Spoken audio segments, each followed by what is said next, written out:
The सड़कनामा की video देखने के लिए हमारे चैनल को सब्सक्राइब कीजिए और बेल आइकन को प्रेस कीजिए। पिछले एक साल में बड़े बड़े बदलाव आप लोगों के बीच में आपकी सरकार ने लाने का काम किया। बहुत से लोगों ने आरोप लगाने का काम किया। खास तौर पर इन कांग्रेसियों की एक आदत रही कि इनकी चोरी पकड़ लो, इनके चोरी के रास्ते रोक दो, तो अगले दिन खड़े होकर उसको घोटाला कह देते हैं। मैं आपको बताना चाहूंगा कि पिछले साल से इस साल आपकी सरकार ने जब फसलों की खरीद की बात थी, मुझे याद है 2 महीने पहले प्रदेश में ऐसा माहौल बना दिया गया कि किसान बर्बाद हो जाएगा, आड़ती बर्बाद हो जाएगा, फसल नहीं उठेगी। मैं आज आपसे पूछना चाहता हूं, अपने इस इलाके में तो जीरी बहुत कम है, ज्यादातर बाजरा है, ज्यादातर नरमा है।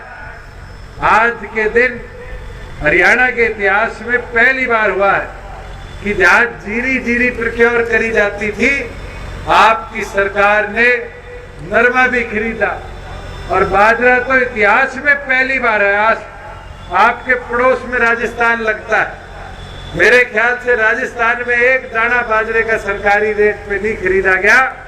यह आपकी सरकार का काम है कि 2050 रुपए के दाम पर किसान के बाजरे का एक एक दाना हमने प्रदेश में खरीदने का काम किया। और कोई बोलता हो कि बाजरे की खरीद नहीं हुई तो उसको बताने का काम करना। पिछले साल तो 3,09,000 मेट्रिक टन बाजरा खरीदा था। इस बार हरियाणा प्रदेश के किसान का 7.5 लाख मेट्रिक टन बाजरा पहले से भी दुगना खरीद कर हमने अपने गोदामों में रखने का काम किया।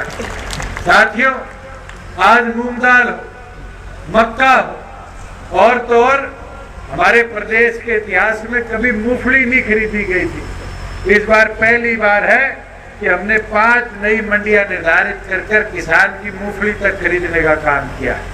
और ये विश्वास रखना, मैं निरंतर बोल चुका हूं, चौधरी देवीलाल जी हमेशा कहा करते थे कि सरकार में बैठकर किसान की आवाज को मजबूत किया जा सकता है। और वो प्रयास नहीं, वो कदम हमारे पिछले एक साल में गेहूं हो, जीरी हो, नरमा हो, एक एक फसल किसान की हमने खरीदी। जरूर दिक्कतें आई कि हमने रजिस्ट्रेशन शुरू कर दी, हमने तारीखें तय कर दी, किसान किस तारीख में आएगा कि मंडी में कोरोना ना फैल जाए, व्यवस्थित ढंग से एक एक दाना खरीद कर गोदामों में पहुंच जाए, किसान के खाते में पेमेंट हो जाए। मगर ये लोग क्या कहते हैं, किसान खाते में पैसा नहीं चाहता। मैं तो आपसे पूछता हूं, इतिहास में आजादी से लेकर अब तक कभी किसान को उसकी पूरी फसल का रुपया उसके हाथ में नहीं मिला। ये एक साल में हमने कर दिखाया कि किसान की फसल का एक एक पैसा हमने किसान के खाते में डालकर उसको पहले से भी ज्यादा समृद्ध बनाने का काम किया। साथियों, अभी मेरे से पूर्व सारे वक्ता कह रहे थे कि मेवात पिछड़ा, मेवात को आगे ले जाने की जरूरत है। मैं ये चीज पहले दिन से समझता और उसके अंदर जितने प्रयास हमसे हो सके एक साल में हमने उससे फालतू कर दिखा। चाहे वो विकास की बात हो, चाहे रोजगार पैदा करने के अवसर की बात हो, चाहे यहाँ पर डेंटल कॉलेज की कंप्लीशन तक ले जाने की बात हो। साथियों, हमारा प्रयास रहा है कि मेवात को और आगे ले जाया जाए। पिछली मेवात डेवलपमेंट एजेंसी की बैठक थी, उसका जब हमने एजेंडा देखा तो हैरानी हुई। आज स्कूल चल रहे हैं, उसकी भी तनख्वाह मेवात एजेंसी देगी, जबकि पूरे हरियाणा में एजुकेशन डिपार्टमेंट देता है। हमने ये निर्णय लिया कि आज के बाद जो डिपार्टमेंट सरकार के हैं उसके अंदर के विकास कार्य वो डिपार्टमेंट कराएंगे और मेवात की प्रगति के लिए मेवात डेवलपमेंट एजेंसी प्रोजेक्ट बनाकर उसको डेवलपमेंट की ओर ले जाने का काम करें। आपको हैरानी होगी, मैंने एक एजेंडा देखा कि यहाँ पर आपके एक बैडमिंटन स्टेडियम है, उसके चौकीदार की तनख्वाह एजेंसी देगी। एजेंसी का काम है विकास की ओर सोचना, ना कि स्टेडियम बनाने के बाद कर्मचारियों की तनख्वाह देनी। और उस दिन हमने निर्णय लिया कि आज के बाद उसकी तनख्वाह अगर कोई देगा तो स्पोर्ट्स डिपार्टमेंट देगा, ना कि मेवात डेवलपमेंट एजेंसी देगी। मेवात डेवलपमेंट एजेंसी काम करेगी तो मेवात के विकास के लिए काम करेगी। और मैं तो आज आपको बोलना चाहता हूँ कि हमने उस दिन ये निर्णय लिया है कि मेवात की आपकी जो नू की पुरानी तहसील है, जो 1857 के समय पर भी खड़ी रही थी और आज 100 साल से पुरानी है, उसको मेवात के इतिहास से जोड़कर मेवात का पहला म्यूजियम बनाएंगे और तहसील को मेन बिल्डिंग में शिफ्ट करने का काम करेंगे। बुजुर्गों, युवा साथियों, ये सड़क जिससे मैं आया, ये सड़क मेरे ख्याल से एक एक मेवात के व्यक्ति के आज ऊपर एक बोझ बना हुआ है। और उसके लिए मैंने नितिन गडकरी जी से चर्चा करी कि इसको नेशनल हाईवे, क्योंकि जो आज बंबई से गुड़गांव को जोड़ने का आपका हाईवे बन रहा है, एक्सप्रेस वे बन रहा है, वो बढ़ जाएगा तो इसको एनएच के तौर पर आप इस्तेमाल नहीं करोगे। और आज उसका नतीजा है, इस पे गड्ढे, इसकी 4 लेनिंग प्रदेश सरकार नहीं कर सकती। तो उन्होंने वादा किया है कि 2021 के अंदर ये स्टेट को रोड ट्रांसफर हो जाएगी। और ये वादा आज मैं कर जाता हूं कि 1 साल के अंदर अंदर इसका 4 लेनिंग का काम हम शुरू करेंगे, जिससे आपके इस घोटाले को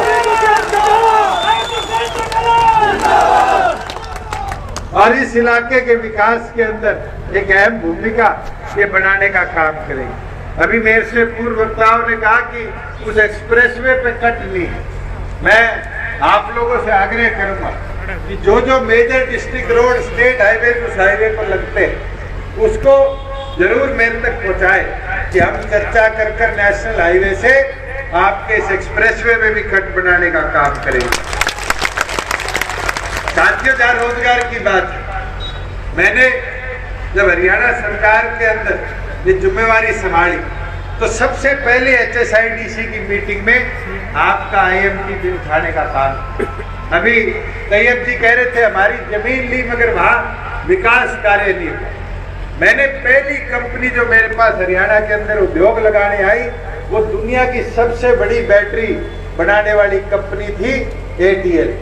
हमने उनको मजबूती के साथ पीछे पढ़ कर परस्यू कर इस चीज के फैसले पे लाने का काम किया कि अगर फैक्ट्री लगाओगे तो हरियाणा प्रदेश की धरती पर रोजवक्का मेव के IMT के अंदर लगाने का काम करोगे। और बड़ी खुशी होती है आपके साथ साझा करते हुए कि हमारी 1 साल की मेहनत रंग लाई और उनने 3 करोड़ रुपए के दाम पर हमसे वो जमीन खरीदी। और आज उनने हमसे 160 और 170 एकड़ के बीच में जमीन वहां खरीदने का काम किया। और अगले 1 साल के अंदर अंदर 3,500 करोड़ रुपया और अगले 4 साल में 7,000 करोड़ के निवेश के साथ 1,500 युवाओं के रोजगार के लिए वहां पर इंफ्रास्ट्रक्चर खड़ा करने का काम करेंगे। मगर एक चीज बोलूंगा, 1,500 के अंदर मेवात की हिस्सेदारी हो, इसके लिए 2 चीज जरूरी। हम कह देते हैं शिक्षा पिछड़ा है, शिक्षा पिछड़ा है, मेवात इतना भी पिछड़ा नहीं, थोड़ा सा जोर लगाने की जरूरत है। आज मास्टर हो, हम पर्याप्त मात्रा में पूरे कराने का काम करेंगे। आज संस्कृति स्कूल अगर एक जिले में सबसे ज्यादा देने का काम किया जिसमें अंग्रेजी मीडियम की पढ़ाई हो, तो हमने मेवात जिले के अंदर देने का काम किया है। और ये वादा मैं करता हूँ कि छोरे पढ़ाने का काम आप कर दो, छोरियों को पढ़ाने का काम आप कर दो, नौकरी दिलवाने की मेरी जिम्मेवारी है। उस लड़ाई के लिए, उस लड़ाई को आगे ले जाने के लिए पिछले 1 साल के अंदर प्रदेश में हमने मजबूती से कानून लाने का काम किया है कि 75% हर रोजगार के अंदर हिस्सेदारी हरियाणा प्रदेश के युवाओं की होगी। और उसके लिए जल्द ही जितनी बड़ी कंपनीज है उनको आपके ITI के साथ जोड़कर हम इंडस्ट्रियल ट्रेनिंग के अंदर सर्टिफिकेशन लाने का काम करेंगे।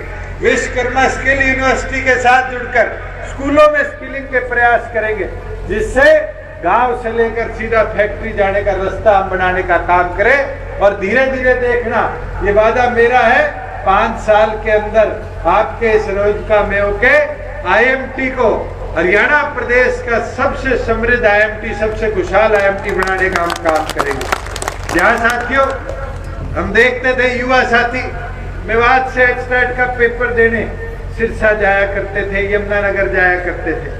मुझे लगता है ये कोरोना थोड़ी तो महामारी हमारे पेपरों में दे गया, मगर 2 एग्जामिनेशन हुए और हमने ऐसी व्यवस्था बनाई कि हमारे बच्चों को 50 किलोमीटर से ज्यादा दूर जाकर पेपर ना देने पड़े और वो अपने घंटे के अंदर स्टेशन में पहुंचकर अपने एग्जामिनेशन दे पाए।